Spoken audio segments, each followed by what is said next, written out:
quadcopter flies through a balloon ring. Cool, but what's the big deal? Well, look, Mom, no hands. There's no mouse or joystick here. It's all the power of thoughts. Then the signal coming from his brain is being picked up by these sensors and then decoded and sent through a Wi-Fi system to control this flying quadcopter. With support from the National Science Foundation, biomedical engineer Ben He and his team at the University of Minnesota created this brain-computer interface to help people with disabilities regain the ability to do everyday tasks. The goal is eventually to make this technology to go to really help people, say, on a wheelchair with a variety of disability. Professor He is still testing out the system with college students. Before maneuvering the quadcopter for real, they train for 10 to 20 hours using a virtual aircraft flying over a computer-generated campus. We insert 2 different kinds of conductive gel that help us conduct a signal from his brain. The interface is non-invasive, no implants, just an electro-encephalography or EEG cap with 64 electrodes.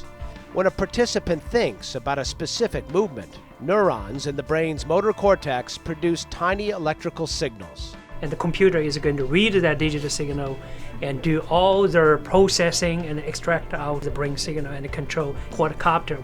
Participants develop their own motor imagination or simple mind tricks to help differentiate between moving the object up, down, right, and left. So for me, catching a baseball is very different in my left hand from throwing a baseball in my right hand. So that really helps me kind of focus on one particular hand at a time to help move the helicopter to the right or the left. The interface is designed to help with simple everyday tasks like turning on a light switch. But Professor He and his team chose the quadcopter for the testing phase to keep participants challenged and eager to succeed. The more fun they feel, more engaging, the better performance they can do. Whether it's a wounded veteran or a stroke patient, the aim is independence.